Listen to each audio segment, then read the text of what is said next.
மாயா Sandhya serial December 30ஆம் தேதி எபிசோடுக்கான review தாங்க இந்த வீடியோவில் நம்ம இன்னைக்கு பார்க்க போகிறோம். எபிசோடை ஸ்டார்ட் பண்ணுறதுக்கு முன்னாடி இந்த வீடியோவை மறக்காமல் லைக் பண்ணிக்கோங்க. உங்களுடைய ஒவ்வொரு லைக்கும் அடுத்தடுத்து வீடியோஸ் போடும் பொழுது எங்களுக்கு கொஞ்சம் இன்ட்ரெஸ்டிங்காகவும் என்கரேஜிங்காகவும் இருக்கும். எபிசோட் எப்படி ஸ்டார்ட் ஆகுதுன்னா, நம்ம கார்த்தி வந்துட்டு கோயிலில் வெயிட் பண்ணிக்கிட்டு இருக்காரு. எங்கே இன்னும் அந்த தனாவை காணோம் அப்படின்னு. அப்போ கார்த்தி நினைக்கிறாரு, நம்மளை நல்லா அவள் ஏமாத்திட்டா வரேன்னு சொல்லி. எனக்கு அப்பவே அவள் பேசும்பொழுது கொஞ்சம் சந்தேகமாக இருந்துச்சு. கதிரை கல்யாணம் பண்ணியாச்சு அப்படின்னு கதிர் கூடயே சேர்ந்து வாழலாம் அப்படின்னு நினைக்கிறாளா? அவளை விட மாட்டேன், அவளை கண்டிப்பாக நான் அடைஞ்சே தீருவேன் அப்படின்னு கார்த்தி செம்ம டென்ஷனாக இருக்காரு. கார்த்தி கோவமாக நேராக பண்ண வீட்டுக்கு போகிறாரு. அதே நேரத்தில் சீனசி பண்ணி தனாவை காமிக்கிறாங்க. தனா ரொம்ப கவலையாக இருக்காங்க. கார்த்திக் சார் எதுவும் பண்ணிக்க கூடாது, அவர் நல்லா இருக்கணும், அவரை போய் பார்த்தா கண்டிப்பாக இது நம்மளோட குடும்பத்துக்கு தான் ரொம்ப பெரிய அவமானம், அதனால போய் பார்க்கக்கூடாது அப்படின்னு நம்ம தனா நினச்சிக்கிட்டு இருக்காங்க.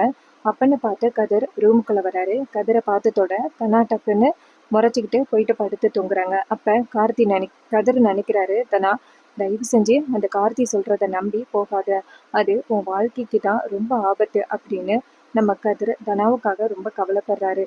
ஆனால் தனாவோட இன்னசென்ஸை பயன்படுத்தி அந்த கார்த்தி எப்படியாவது தனாவை அடைகிறதுக்கு ட்ரை பண்ணிக்கிட்டு இருக்காரு. இன்னொரு பக்கம் மறுநாள் காலை கார்த்தி ரொம்ப கோவமா நேராக அவர் வீட்டில் இருக்காரு. அப்போ தனா வரல அப்படின்னு. அப்போ நம்ம தனா வந்துட்டு ஒரு விஷயத்த யோசிக்கிறாங்க. இதுக்கு மேலே நம்ம என்ன பண்ணுறது அப்படின்னு ரொம்ப கவலையாக இருக்கும் பொழுது மறுநாள் சாயந்தரமே அந்த கார்த்தி மறுபடியும் தனாவை பார்க்கறதுக்காக வராங்க. அப்போ நம்ம தனா நேராக கார்த்தியை பார்த்து, இப்போ எதுக்கு சார் இங்கே வந்தீங்க அப்படின்னு. அதுக்கு கார்த்தி சொல்கிறாரு, எல்லாம் முக்கியமான விஷயத்துக்காக தான் வந்தேன், என்னை பார்க்க வரேன்னு சொல்லிட்டு நீ வரல அப்படின்னு. அப்போ தனா சொல்கிறாங்க, இங்கே பாருங்க கார்த்திக் சார், நான் ரொம்ப பெரிய பிரச்சனையில் இருக்கேன், இங்கே பாருங்க, நான் மட்டும் உங்களை வந்து பார்த்தேன்னா என்ன பிரச்சனை ஆகும்னு உங்களுக்கு தெரியும்ல. ஒருவேளை எங்கள் அம்மாவுக்கும் அப்பாவுக்கும் தெரிஞ்சிச்சுன்னா அது அவங்களுக்கு எவ்வளோ பெரிய அவமானம். சார் தயவு செஞ்சு சொல்கிறத கேளுங்க, இது மாதிரி இனிமேல் நம்ம சந்திக்க வேணாம், நீங்கள் உங்களோட லைஃப்பை பாருங்கள், உங்களுக்கு பிடிச்ச பொண்ணை கல்யாணம் பண்ணிட்டு ஹாப்பியாக இருங்க, தயவு செஞ்சு இனிமே என்னை பார்க்க வராதிங்க அப்படின்னு தனா சொல்ல. அப்போ கார்த்திக் கேட்குறாரு, இங்கே பாரு, இதுக்காக நீ என்னை பார்க்க வரல, அதை மட்டும் சொல்லு அப்படின்னு தனா சொல்கிறாங்க. சார் என்னால் வர முடியாது சார் அப்படின்னு. அப்போ கார்த்தி சொல்கிறாரு, நீ என்னை காதலிக்கிறியா இல்லையா, அதை முதல்ல சொல்லு அப்படின்னு தனா சொல்கிறாங்க. சார் நான் உங்களை உயிருக்கு உயிராக காதலிச்சது உண்மைதான், நான் அது இல்லைன்னு சொல்ல மாட்டேன், ஆனால் என்ன பண்ணுறது சார், நான் கதிரை கல்யாணம் பண்ணிட்டேன், அவரை என்னைக்கு நான் கல்யாணம் பண்ணணும் அன்னைக்கு நான் உங்களை மறந்துட்டேன் அப்படின்னு. இதை கேட்டதோட கார்த்தி சொல்கிறாரு, ஓ என்னை மறந்துட்டியா, அப்போ என்னை பற்றின ஞாபகம் உனக்கு துளி கூட இல்லை, என்னை பற்றி நீ யோசிக்கவே மாட்டேன் அதானே அப்படின்னு.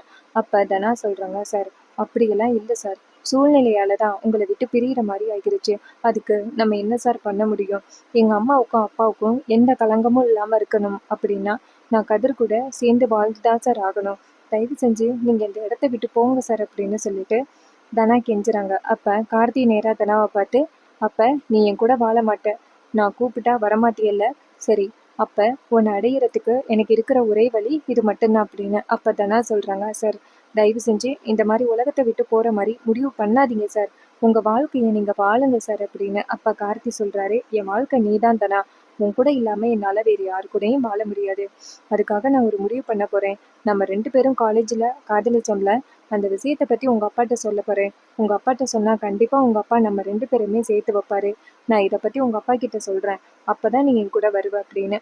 இதை கேட்டதோட தனா பேரதிர்ச்சி ஆகுறாங்க. தனா நேராக கார்த்தியை பார்த்து, சார் என்ன சார் இப்படி சொல்கிறீங்க, நான் உங்களை காதலிச்ச விஷயம் வீட்டில் உள்ள யாருக்குமே தெரியாது, ஆனால் நீங்கள் மட்டும் சொன்னீங்கன்னா அது ரொம்ப பெரிய பிரச்சனை ஆகிரும், தயவு செஞ்சு இந்த விஷயத்தை பற்றி நீங்கள் யாருக்கிட்டையும் சொல்லாதீங்க சார் அப்படின்னு. ஆனால் கார்த்தி சொல்கிறாரு, எனக்கு நீ வேணும் தானா, அதுக்காக நான் என்ன வேணாலும் பண்ணுவேன், இங்கே பாரு, அந்த கதிர் யாரு, எவனோ ஒருத்தன் டக்குன்னு உன் கழுத்தில் தாலி கட்டிட்டு நீ அவனுக்கு உரிமை மாதிரி கொண்டாடிக்கிட்டு இருக்கான், நான் அதை பார்த்துக்கிட்டு இருக்க முடியுமா, கண்டிப்பாக முடியாது, எனக்கு நீ வேணும், அதுக்காக நான் என்ன வேணாலும் பண்ணுவேன், நாளைக்கு காலையில் உங்கள் அப்பா கிட்ட வந்து நீயும் நானும் காலேஜில் லவ் பண்ணதை சொல்கிறேன், கண்டிப்பாக அவர் நம்ம 2 பேரையும் சேர்த்து வைப்பார் அப்படின்னு சொல்லிட்டு கார்த்தி அந்த இடத்துலேருந்து போகிறாரு. இதை பார்த்ததோட தனாவுக்கு ரொம்ப ஷாக் ஆகுது. கார்த்திக் சார் இப்படி பண்ணுவாருன்னு நான் எதிர்பார்க்கவே இல்லை. அவர் கோவத்தினால தான் இப்படி பண்ணிக்கிட்டு இருக்காரு அப்படின்ட்டு தனா ரொம்ப கவலைப்படுறாங்க. அப்ப கார்த்திக் போனவர் திரும்பி வராரு. அவரை பார்த்ததோட தனா ரொம்ப ஷாக் ஆகுறாங்க. அப்ப தனா சொல்றாங்க, என்ன சார் இப்பதான் போனீங்க, திரும்பி வரீங்க, எதுக்கு சார் அப்படின்னு. அப்ப கார்த்தி சொல்றாரு, இங்க பாரு, ஒருவேளை உங்க அப்பா கிட்ட நான் சொல்லக்கூடாது அப்படின்னா நான் கூப்பிடுற இடத்துக்கு நீ வரணும். நாளைக்கு நான் பண்ண வீட்டுல காத்துக்கிட்டு இருப்பேன், அங்க வந்துரு அப்படின்னு. அப்ப தனா சொல்றாங்க, சரி ஏன் சார் இப்படி பண்றீங்க அப்படின்னு. அப்ப கார்த்தி சொல்றாரு, நம்ம காதல் விஷயத்த உங்க அப்பா கிட்ட சொல்லக்கூடாது அப்படின்னா நீ வந்துதான் ஆகணும் அப்படின்னு சொல்லிட்டு அந்த இடத்துல இருந்து போறாரு. இதை பார்த்ததோட தனாவுக்கு ரொம்ப பயம் தாங்க முடியல. கார்த்திக் சார் எதுக்காக இப்படி என்னை மிரட்டுறாரு அப்படின்ட்டு தனா ரொம்ப கவலைப்படுறாங்க. அப்ப நம்ம தனா நினைக்கிறாங்க, இதுக்கு முன்னாடி கார்த்திக் சார் நல்லா தானே இருந்தாரு, எதுக்காக இப்படி திடீர்னு கொடூரமா நடந்துக்கிறாரு, இவரை எப்படி நான் கிராஸ் பண்ணி வரதுன்னே தெரியலையே அப்படின்னு தனா ரொம்ப கவலைப்படுறாங்க. அதே நேரத்துல சீன சிப் பண்ணி நேரா நம்ம மாயாவை காமிக்கிறாங்க. மாயா கதிரும் இருக்காங்க. அப்ப மாயா சொல்றாங்க, கதிர் கண்டிப்பா அந்த கார்த்தி தனா வரல அப்படின்ட்டு ரொம்ப கோவமா இருப்பான் அப்படின்னு. அப்ப கதிர் சொல்றாரு, நான் நேத்து அந்த கார்த்தியை பார்த்து அடிச்சிட்டேன், அவன் தனாவை பத்தி தப்பா சொன்னான், அதனால கோவத்துல அடிச்சிட்டேன் அப்படின்னு. அப்ப மாயா சொல்றாங்க, இங்க பாரு கதிர், இந்த மாதிரி நீ கோவப்பட்டியன்னா அது உனக்கு தான் கெடுதி. அந்த கார்த்தியை பத்தி உனக்கு தெரியும்ல, உன் பக்கம் திருப்பி விட்டுட்டு கம்முன்னு இருப்பான். நீ தான் தனா கிட்ட கெட்ட பேர் வாங்குற மாதிரி இருக்கும். நம்ம பொறுத்த வரைக்கும் இப்ப அந்த தனாவுக்கு அந்த கார்த்தி எப்படிப்பட்டவன் அப்படிங்கிறத நிரூபிக்கணும். அது மட்டும்தான் நம்மளோட வேலை அப்படின்னு. இது கேட்டதோட கதிர் சொல்றாரு, ஆமா மாயா, நீ சொல்றதும் சரிதான் அப்படின்னு. அப்ப மாயா சொல்றாங்க, சரி இப்ப தனா இங்கே தானே இருக்கா அப்படின்னு. அப்ப கதிர் சொல்றாரு, தனா இங்கே தான் இருக்கா அப்படின்னு. அதுக்கப்புறமா நைட்டு எல்லாரும் தூங்குறாங்க. காலையில கதிர் வந்துட்டு ரொம்ப முக்கியமான ஒரு வேலையா ரூமை விட்டு வெளியில போறாரு. அப்ப நம்ம தனா வந்துட்டு நேரா சாமி கிட்ட போயிட்டு, கடவுளே, நான் பண்ணது ரொம்ப பெரிய தப்பு தான். கார்த்திக் சார் கூட நான் பேசி இருக்க கூடாது. அவர்கிட்ட பேசினதுனாலதான் இவ்வளவு பெரிய பிரச்சனை வந்துட்டு. இந்த வீட்டுல எங்க அப்பாவும் அம்மாவும் பிரிஞ்சு இருக்கிறதுக்கு முதல் காரணமே நான் தான். இல்லைன்னா எங்க அம்மா அப்பா இத்தனை வருஷமா ஒத்துமையா இருந்தவங்க திடீர்னு இப்படி பிரிஞ்சிருக்க மாட்டாங்க. ஏன் பிரச்சனையாலதான் அவங்க 2 பேருமே பிரிஞ்சிருக்காங்க. என்னாலதான் அவங்க இன்னைக்கு கஷ்டப்படுறாங்க. கார்த்திக் சாரும் என்னாலதான் ரொம்ப கஷ்டப்படுறாரு. அவர்கிட்ட நான் தான் ஃபர்ஸ்ட் போயிட்டு என் காதலை சொன்னேன். அப்பவே அவர் முடியாதுன்னு சொன்னாரு. நான் தான் அவரை ரொம்ப கட்டாயப்படுத்தி காதலிச்சேன். கடைசியில நானே அவரை விட்டுட்டு வர மாதிரி ஆகிருச்சு. இது எல்லாத்துக்குமே ஆரம்ப புள்ளி நானா தான் இருக்கேன். அதனால இனிமேலும் நான் உயிரோட இருந்து என்ன பண்ண போறேன், நான் இந்த உலகத்தை விட்டு போறேன் அப்படின்னு அந்த தனா வந்துட்டு ஒரு முடிவு பண்றாங்க. இதை அம்மா கிட்டயும் அப்பா கிட்டயும் சொல்லிட்டு போயிடலாம் அப்படின்ட்டு தனா நேரா ஒரு லெட்டர் எடுக்கிறாங்க. எடுத்துட்டு, அம்மா அப்பா என்னை மன்னிச்சிருங்க, என்னாலதான் உங்களுக்கு இவ்வளவு பெரிய பிரச்சனை. நான் இல்லைன்னா நீங்க எல்லாருமே சந்தோஷமா இருப்பீங்க, என்னாலதான் இவ்வளவு பிரச்சனையும் அப்படின்ட்டு தனா லெட்டர் எழுதி வச்சுட்டு அவங்க வாழ்க்கையை முடிச்சுக்கலாம் அப்படின்னு நினைக்கிறாங்க. இன்னொரு பக்கம் தனா லெட்டர் எழுதி ஒரு நோட்டுக்கு கீழே வச்சுட்டு அந்த இடத்துல இருந்து போயிடுறாங்க. இன்னொரு பக்கம் நம்ம ரகுராம் தூங்கிட்டு இருக்கும் பொழுது அவருக்கு திடீர்னு ஒரு கனவு வருது. என்னன்னா, தனா வந்துட்டு ஒரு லெட்டர் எழுதி வச்சுட்டு மருந்து குடிக்கிற மாதிரி. அப்ப ரகுராம் அதிர்ச்சி ஆகுறாரு. இன்னொரு பக்கம் நம்ம ஜானகி வந்துட்டு நேரா தனாவோட ரூம்க்கு வராங்க. இவ்வளவு நேரம் ஆயிட்டு இன்னும் கிளம்பலையே அப்படின்னு பார்த்தா நம்ம தனா வந்துட்டு காணோம். அப்ப ஜானகி நினைக்கிறாங்க, காலையிலேயே இந்த தனா எங்க போயிருப்பா அப்படின்னு. அப்பன்னு பார்த்து ஜானகி அந்த ரூமை விட்டு போக போற அந்த நேரத்துல ஒரு லெட்டர் பறந்து ஜானகியோட காலடியில விழுகுது. ஜானகி அந்த லெட்டரை பார்த்துட்டு, என்ன இது, ஒரு லெட்டர் மாதிரி இருக்கே அப்படின்ட்டு ஜானகி அதை ஓபன் பண்ணி பாக்குறாங்க. அதுல நம்ம தனா எழுதியிருக்கிறது இருக்கு. என்னன்னா, அம்மா அப்பா என்னை மன்னிச்சிடுங்க, என்னால நம்ம குடும்பத்துக்கு தான் ரொம்ப பெரிய அவமானம், அதனால நான் இந்த உலகத்தை விட்டு போக போறேன். என்னால இனிமே நீங்க யாரும் கஷ்டப்பட வேணாம், இனிமே நீங்க யாரும் கவலைப்பட வேணாம், நான் இந்த உலகத்தை விட்டு போறேன் அப்படின்னு தனா எழுதியிருக்காங்க. இதை பார்த்ததோட ஜானகிக்கு ரொம்ப அதிர்ச்சி ஆகுது. ஐயோ தனா, எதுக்காக இப்படி ஒரு தப்பான முடிவெடுத்த, உன்னை நம்பி உங்க அப்பா இருக்காரு, உங்க அப்பா உன் மேல எவ்வளவு பாசமா இருக்காரு, கடைசியில ஏன் தனா இப்படிப்பட்ட ஒரு காரியத்தை பண்ண அப்படின்ட்டு நம்ம ஜானகி அழுது புலம்புறாங்க. அப்பன்னு பார்த்து மாயா அந்த பக்கமா வராங்க. அப்ப மாயா நேரா ஜானகி அழுதுகிட்டு இருக்கிறத பார்த்துட்டு, என்ன இது பெரியம்மா அழுதுகிட்டு இருக்காங்களே அப்படின்ட்டு ஓடி ஜானகியை பாக்குறாங்க.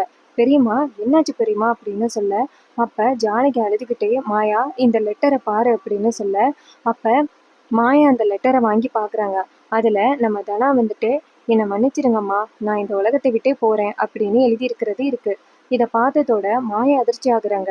மாய நேர ஜானகிட்ட, பெரியம்மா, கண்டிப்பா இதுக்கு காரணம் அந்த கார்த்தியா தான் இருப்பான், அந்த கார்த்தி கண்டிப்பா தனாவை மிரட்டி இருப்பான். தனாவுக்கு வேற வழி இல்லாம தான் அவ இப்படிப்பட்ட ஒரு முடிவு பண்ணியிருக்கா. தயவு செஞ்சு நீங்க தனாவை பத்தி தப்பா நினைக்காதீங்க அப்படின்னு. அப்ப ஜானகி சொல்றாங்க, அந்த கார்த்திக்கு என்னதான் வேணுமா? என் பொண்ணை போட்டு இப்படி டார்ச்சர் பண்ணி கடைசியில அவ இப்படிப்பட்ட ஒரு முடிவு எடுக்கிறதுக்கு காரணமாகிட்டானே, அவனை விடக்கூடாது மாயா அப்படின்னு. மாயா சொல்றாங்க, பெரியம்மா இப்போதைக்கு தனா எங்க இருக்கா அப்படிங்கிறத நம்ம கண்டுபிடிக்கணும் அப்படின்னு. அப்ப ஜானகி சொல்றாங்க, ஒருவேளை அந்த கார்த்தியை பாக்குறதுக்காக தான் அந்த தனா போயிருப்பாளோ அப்படின்னு. அப்ப மாயா சொல்றாங்க, இருக்கலாம் பெரியம்மா. ஆனா நீங்க இந்த விஷயத்த பத்தி வீட்ல யாருக்கிட்டையும் சொல்லாதீங்க. தனா காணாம போன விஷயம் இந்த மாதிரி ஒரு முடிவெடுத்திருக்கா அப்படிங்கறது தெரிஞ்சிச்சுன்னா அது ரொம்ப பெரிய ஆபத்தாயிரும். பெரியப்பா இப்ப தனா மேல மட்டும்தான் நம்பிக்கையா இருக்காரு. அவருக்கு ஏதாவது ஒண்ணுன்னா அவ்வளவுதான். பெரியப்பாவால தாங்கிக்கவே முடியாது. நீங்க தயவு செஞ்சு இந்த விஷயத்த பத்தி சொல்லாதீங்க அப்படின்னு ஜானகி சொல்றாங்க. சீக்கிரம் என் பொண்ணை கூட்டிட்டு வா மாயா, நான் யாருக்கிட்டையும் சொல்லல அப்படின்னு. இது கேட்டதோட மாயாவும் சரிங்க பெரியம்மா அப்படின்னு சொல்லிட்டு அப்ப ஜானகி சொல்றாங்க, அந்த கதிர் எங்கன்னு தெரியல. ஏதோ காலையிலேயே முக்கியமான வேலை அப்படிங்கிறதுக்காக எங்கேயோ போயிட்டான். இல்லைன்னா அவன்கிட்டயாவது சொல்லலாம் அப்படின்னு. அப்ப மாயா சொல்றாங்க, சரி நான் நேரா அந்த கார்த்தியோட வீட்டுக்கு போயிட்டு தனாவை எங்க வச்சிருக்கேன்னு கேட்குறேன் அப்படின்னு.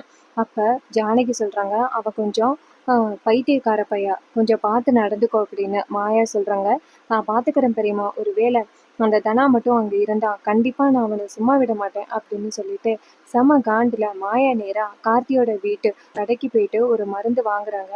அப்ப அந்த கடையில உள்ளவர், ஏம்மா இந்த மருந்து அப்படின்னு கேட்க தனா சொல்றாங்க, இல்ல என்ன வீட்டுல ஒரு பூச்செடி வச்சிருக்கேன், அதுக்கு தான் நான் வாங்கினேன் அப்படின்னு. அப்ப தனாவோட முகம் வந்துட்டு ரொம்ப இருக்கிறாரு. அப்ப அவரு நினைக்கிறாரு, இந்த பொண்ணு எதுக்காக இந்த மருந்து வாங்கணும்? தெளிவா தானே வருவாரு. இந்த பொண்ணு வந்திருக்கு, ஏற்கனவே இந்த பொண்ணு வீட்டுல பல பிரச்சனைகள் இருக்கு. ஸோ நம்ம கொஞ்சம் வீட்டுல இன்ஃபார்ம் பண்றது நல்லது அப்படின்ட்டு தனா அந்த இடத்துல இருந்து போனதோட அவரு ரகுராம் வீட்டுக்கு ஃபோன் அடிக்கலாம்னு நினைக்கிறாரு. இன்னொரு பக்கம் தனா அந்த மருந்தை வாங்கி கோயில் மாதிரி இருக்கு, அந்த கோயில் கவலையா இருக்கு.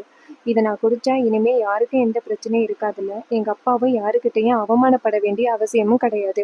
என்னால மட்டும்தான். ஒருவேளை நானும் அவரை நம்பிக்கையை குலைக்கிற மாதிரி ஆயிடுச்சுன்னா கண்டிப்பா அவரால் தாங்கிக்க முடியாது. அதனால நான் இதை பண்றதுல தப்பே கிடையாது அப்படின்னு நம்ம தனா வந்துட்டு அந்த மருந்தை குடிக்க. இன்னொரு பக்கம் ரகுராம காமிக்கிறாங்க. ரகுராம் தூங்கிட்டு இருக்கும் பொழுது அவருக்கு ரொம்ப கெட்ட கனவு வருது. நம்ம தனா வந்துட்டு ஒரு லெட்டரை எழுதி வைக்கிற மாதிரியும் தனா மருந்தை குடிக்க போற மாதிரியும் கனவு வருது. அதை பார்த்ததோட ரகுராமுக்கு கொஞ்சம் அதிர்ச்சி ஆகுது. டக்குன்னு எந்திரிச்சு உட்கார்றாரு. உட்காந்துட்டு சிவா சிவான்னு கூப்பிடுறாரு. அப்ப சிவா இங்கேருந்து வந்துட்டு, சொல்லுங்கண்ணா என்னாச்சு அப்படின்னு கேட்க, அப்ப ரகுராம் சொல்றாரு, தனா எங்க, தனாவை கூப்பிடு அப்படின்னு. அப்ப சிவா சொல்றாரு, என்னன்னா காலையிலேயே தனாவை கூப்பிடுறீங்க, என்னாச்சு அப்படின்னு. அப்ப ரகுராம் சொல்றாரு, இல்லப்பா என் பொண்ணை கூப்பிடு, நான் அவளை பார்க்கணும் அப்படின்னு. சரிண்ணா நீங்க பதட்டப்படாதீங்க, நான் போயிட்டு தனாவை கூட்டிட்டு வரேன் அப்படின்னு சொல்லிட்டு சிவா நேரா தனாவை பார்க்கறதுக்காக ரூமுக்கு போறாரு. அங்க போயிட்டு தனான்னு கூப்பிடுறாரு. அப்ப ரூம்ல தனா இல்லை. அப்ப சிவா நினைக்கிறாரு, தனா எங்க போயிருப்பா, இந்த ரூம்லயே ஆளை காணுமே அப்படின்ட்டு சிவாவுக்கு குழப்பமாகுது. அப்ப சரி அண்ணிக்கிட்ட கேட்போம் அப்படின்ட்டு வெளியில வந்துட்டு நேரா ஜானகியை பாக்குறாங்க. அண்ணி என்ன நீ வெளியில நின்றுட்டு இருக்கீங்க அப்படின்னு. ஜானகி சொல்றாங்க, சும்மாதாப்பா, என்ன வேணும் சிவா அப்படின்னு. அப்ப சிவா சொல்றாரு, அண்ணா வந்துட்டு தனாவை கூப்பிட்டாரு, தனா எங்க இருக்கா, ரூம்ல போய் பார்த்தேன், தோட்டத்திலையும் பார்த்தேன், ஆளையே காணோம், அவ எங்க இருக்கா அப்படின்னு. அப்ப ஜானகி அதிர்ச்சி ஆகுறாங்க. அப்ப சிவா கேக்குறாரு, அண்ணி சொல்லுங்க அண்ணி, ரொம்ப நேரமா அண்ணன் கூப்பிட்டுக்கிட்டு இருக்காரு அப்படின்னு. அப்ப ஜானகி சொல்றாங்க, தனா வந்துட்டு பக்கத்துல அவ ஃப்ரெண்டை பாக்குறதுக்காக போயிருக்கா, இப்ப உடனே வந்துருவா அப்படின்னு. அப்ப சிவா சொல்றாரு, அண்ணி அண்ணன் ரொம்ப நேரமா கூப்பிட்டுக்கிட்டு இருக்காரு அப்படின்னு. அப்ப ஜானகி சொல்றாங்க, போய் சொல்லுப்பா, ஃப்ரெண்டை பார்க்க தான் போயிருக்கா அப்படின்னு. இது கேட்டதோட சிவாவும் சரிங்க அண்ணி அப்படின்னு சொல்லிட்டு நேரா ரகுராம போய் பாக்குறாங்க. ரகுராம் கேக்குறாரு, சொல்லு சிவா, தனா எங்க அப்படின்னு. அப்ப சிவா சொல்றாரு, அண்ணா தனா வந்துட்டு ஃப்ரெண்டை பாக்குறதுக்காக பக்கத்துல தான் போயிருக்காளா, அண்ணி தான் சொன்னாங்க, கவலைப்படாதீங்க அப்படின்னு. அப்ப சிவா சொல்றாரு, இல்லப்பா என் பொண்ணை உடனே பார்க்கணும் அப்படின்னு. சிவா சொல்றாரு, என்னன்னா உங்க முகமே சரியில்லையே, ஏதாவது பிரச்சனையா அப்படின்னு. ரகுராம் சொல்றாரு, இல்லப்பா தனாவுக்கு ஒரு ஆபத்து மாதிரி கனவு கண்டேன், அவ உயிருக்கு ஏதோ பிரச்சனை மாதிரி, அதனாலதான் என் பொண்ணை உடனே பார்க்கணும்னு சொன்னேன் அப்படின்னு. அப்ப சிவா சொல்றாரு, அண்ணா கவலைப்படாதீங்க, எந்த பிரச்சனையும் இருக்காது அப்படின்னு. அப்ப ரகுராம் சொல்றாரு, இல்ல என் பொண்ணு ஏதோ லெட்டர் எழுதி வச்சுட்டு மருந்து குடிக்க போற மாதிரி கனவு கண்டேன், அதான் எனக்கு ரொம்ப சங்கடமா இருக்கு அப்படின்னு. அப்ப சிவா சொல்றாரு, அண்ணா கவலைப்படாதீங்க அப்படின்னு. அப்ப ஜானகி வந்துட்டு ரகுராம் சொன்னதை கேட்டுட்டு அதிர்ச்சி ஆகுறாங்க. தான் பொண்ணுக்கு ஆபத்து அப்படிங்கிறது அவருக்கு கனவா வந்திருக்கு. கடவுளே இது உண்மையாகிடக்கூடாது அப்படின்ட்டு நம்ம ஜானகி நேரா சாமி கிட்ட போய் நின்று, என் பொண்ணு எந்த அளவுக்கு இன்னசென்ட்னு உங்களுக்கு தெரியும்ல. என் பொண்ணோட இந்த வெகுளித்தனத்தை அந்த கார்த்தி பயன்படுத்துறான். அவன் எப்படியாவது அவன்கிட்டேருந்து என் பொண்ணை எப்படியாவது காப்பாத்து. அவன் கண்டிப்பா மிரட்டுனதுனால தான் என் பொண்ணு இப்படிப்பட்ட ஒரு காரியத்தை பண்ணியிருக்கா. என் பொண்ணை எப்படியாவது நீங்க தான் காப்பாற்றணும் அப்படின்ட்டு நம்ம ஜானகி சாமி கும்பிட்றாங்க. அதுக்கப்புறம் சீனை செட் பண்ணி நேராக மாயாவை காமிக்கிறாங்க. மாயா நேராக அந்த கார்த்தியோட பண்ணை வீட்டுக்கு போகிறாங்க. அங்கே போயிட்டு நேராக கார்த்தி அப்படின்னு கூப்பிட கார்த்தி அங்கேருந்து வெளியில் வராரு. வெளியில் நேராக மாயாவை பார்த்து உனக்கு என்ன வேணும் அப்படின்னு கேட்க மாயா சொல்கிறாங்க, இங்கே பாரு, மரியாதையா தனா எங்கே இருக்கான்னு சொல்லுடா அப்படின்னு. அப்போ கார்த்தி சொல்கிறாரு, இங்கே பாரு தனாவா, தனா ஒன்றும் இங்கே வரலையே அப்படின்னு. அப்போ மாயா சொல்கிறாங்க, இங்கே பாரு, நீ தான் நேற்று நைட்டு அவளை மிரட்டிட்டு போனன்னு எனக்கு நல்லாவே தெரியும். மரியாதையாக சொல்லு, அவள் எங்கே இருக்கா அப்படின்னு. அப்போ கார்த்தி சொல்கிறாரு, இங்கே பாரு, நான் அவளை பார்த்துட்டு வந்தது உண்மைதான். அவளை இங்கே தான் நான் கூப்பிட்டேன், ஆனால் அவள் இங்கே வரவே இல்லை அப்படின்னு. மாயா சொல்கிறாங்க, நீ அன்னைக்கு மாதிரியே பொய் சொல்கிற அப்படின்னு சொல்லிட்டு மாயா கோவமாக ரூம்குள்ளேயெல்லாம் போயிட்டு தேடுறாங்க. தனா எங்கே இருக்க தனா, தனா வெளியில் வா தனா அப்படின்னு. ஆனால் எங்கேயுமே இல்லை. அப்போ கார்த்தி சொல்கிறாரு, நான் தான் சொன்னனே அவள் இங்கே இல்லை அப்படின்னு. அப்போ மாயா சொல்கிறாங்க, இங்கே பாரு, உன்னால தான் தனா வீட்டை விட்டு போயிருக்கா. கண்டிப்பாக நீ தான் ஏதாவது அவகிட்ட சொல்லியிருப்ப அப்படின்னு. அப்போ கார்த்தி சொல்கிறாரு, அதெல்லாம் நான் எதுவும் சொல்லலை, அவளை இங்கே தான் கூப்பிட்டேன் அப்படின்னு. அப்போ மாயா சொல்கிறாங்க, உன்னோட டென்ஷனும் டார்ச்சரும் தாங்க முடியாம தான் அவள் இப்படிப்பட்ட ஒரு வேலையை பண்ணியிருக்கா. உனக்கு கொஞ்சம் கூட இறக்கமே இல்லை. தனாவுக்கு மட்டும் ஏதாவது ஆணுச்சுன்னா கண்டிப்பாக உன்னை நான் கொல்லாமல் விட மாட்டேன் அப்படின்னு. அப்போ கார்த்தி சொல்கிறாரு, சரி சரி போமா அப்படின்னு. அப்போ மாயா கோவமா அந்த இடத்துலேருந்து வெளியில் வராங்க. அப்போ கார்த்தி நினைக்கிறாரு, தனா இங்கேயும் வரல, அப்போ அவள் எங்கே போயிருப்பா, ஒருவேளை ஏதாவது உலகத்தை விட்டு போகிற மாதிரி முடிவு பண்ணியிருப்பாளோ, போனா போகட்டும் அப்படின்னு கார்த்தி நினைக்கிறாரு. ஒருவேளை அந்த தனா நம்ம தான் காரணம்னு லெட்டர் எழுதி வச்சிருந்தா கண்டிப்பா அப்படியெல்லாம் பண்ண மாட்டான். அப்படி பண்ணியிருந்தா அவ குடும்பத்துக்கு தானே அவமானம் அப்படின்னு கார்த்தி நினைக்கிறாரு. இன்னொரு பக்கம் மாயா எங்க பார்த்தாலுமே தனாவை தேடுறாங்க. இன்னொரு பக்கம் நம்ம ரகுராமுக்கு பதட்டம் தாங்க முடியல. ரகுராம் நேரா சிவாவை கூப்பிட்டு, சிவா உன் ஜானகி அண்ணிக்கிட்ட தனா எந்த ஃப்ரெண்டு வீட்டுக்கு போனான்னு கேளு அப்படின்னு. அப்ப சிவாவும் சரிண்ணா அப்படின்னு சொல்லிட்டு நேரா ஜானகி கிட்ட, அண்ணி தனா எந்த ஃப்ரெண்டு வீட்டுக்கு போனான்னு தெரியுமா அப்படின்னு. அப்போ ஜானகி சொல்கிறாங்க, அவன் இன்னும் கொஞ்ச நேரத்தில் வந்துருவா சிவா அப்படின்னு.